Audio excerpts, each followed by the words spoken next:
Pourquoi il n'y a pas de Shonen Jump français? C'est une question qui se pose depuis de nombreuses années parmi les fans de manga et d'anime en France. Alors oui, on a eu plusieurs tentatives ces dernières décennies, mais aujourd'hui je viens vous parler d'une nouvelle initiative, Manga Isho. Manga Isho, c'est quoi? C'est une initiative européenne menée par plusieurs maisons d'édition à travers l'Europe. On a notamment Altraverse pour l'Allemagne, Planeta Comics pour l'Espagne, Star Comics pour l'Italie, et donc Kana pour la France et la Belgique.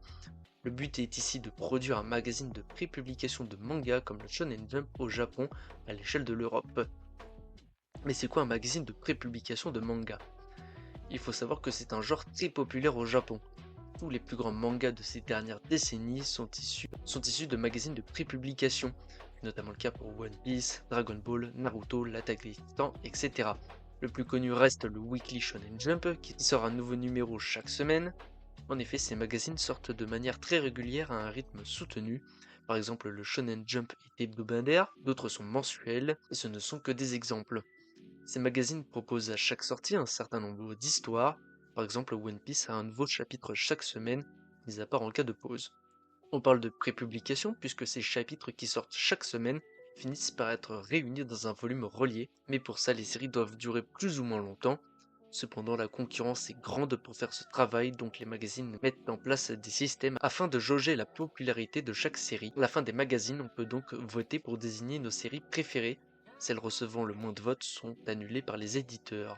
Mais pourquoi je vous parle de ça? Eh bien parce que Manga Isho reprend ce concept. C'est un magazine de prépublication de manga qui va sortir de manière trimestrielle. Dans chaque pays que j'ai évoqué précédemment, donc la France, l'Espagne, l'Allemagne, l'Italie et la Belgique, le premier numéro est sorti fin mars dernier et le deuxième numéro sort en juin prochain. Manga Isho propose 300 pages de manga inédits, on passe de one-shot à des chapitres de manga plus ambitieux. Pour ce premier numéro, on a 18 auteurs européens différents pour 14 histoires uniques. Ces mangas seront donc inédits et non pas issus de tomes reliés ou de séries déjà existantes à l'étranger. Et contrairement au Weekly Shonen Jump, on n'aura pas uniquement des shonen. Manga Isho proposera à la fois des shonen, des romances, de l'humour, etc. C'est une des volontés du magazine de ne pas se contenter d'un seul genre en particulier. De leurs propres mots, ils souhaitent toucher le maximum de public possible afin de faire en sorte que le magazine puisse durer dans le temps. C'est la question justement qui s'est directement posée à l'annonce de Manga Isho, est-ce que ça va tenir? Ce n'est pas faute d'avoir essayé au cours des dernières décennies. Ceux qui ont duré le plus longtemps ont tenu maximum 4 ans et c'était dans les années 90 avec Kamea et Manga Player, mais aucun autre magazine n'a vraiment duré dans le temps. On n'a pas les chiffres de vente du premier numéro de Manga Isho, le fait que ce soit un magazine européen et pas juste français biaise un peu la réponse.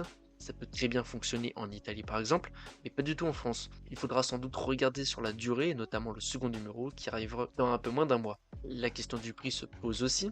Le premier numéro s'est vendu à un prix de lancement de 4,90 €, cependant le second numéro augmente directement son prix pour passer à 6,90 €, soit quasiment le prix d'un manga classique, même si là on aura beaucoup plus d'histoires, avec un format évidemment plus gros. Notons que pour ce deuxième numéro, il devrait y avoir une histoire en plus, mais aussi beaucoup plus d'auteurs et autrices, 22 auteurs pour être un peu plus précis. À voir donc si ça vaudra le coup, sachant que pour ce deuxième numéro, certaines histoires du premier numéro seront de retour, comme La Mariée Sirène ou Oneira par exemple. Il y aura évidemment de nouvelles séries et quelques one-shots. A voir aussi si les votes faits à la fin du premier numéro pour élire nos 3 histoires préférées seront pris en compte.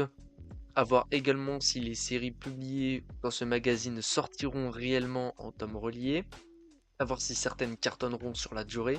Et à voir même si le magazine va durer très longtemps. Bref, à voir, rendez-vous le 27 juin prochain pour découvrir ce deuxième numéro de Manga Show. Merci d'avoir suivi cette vidéo qui vous présente ce projet européen très intrigant. Et moi je vous dis à une prochaine.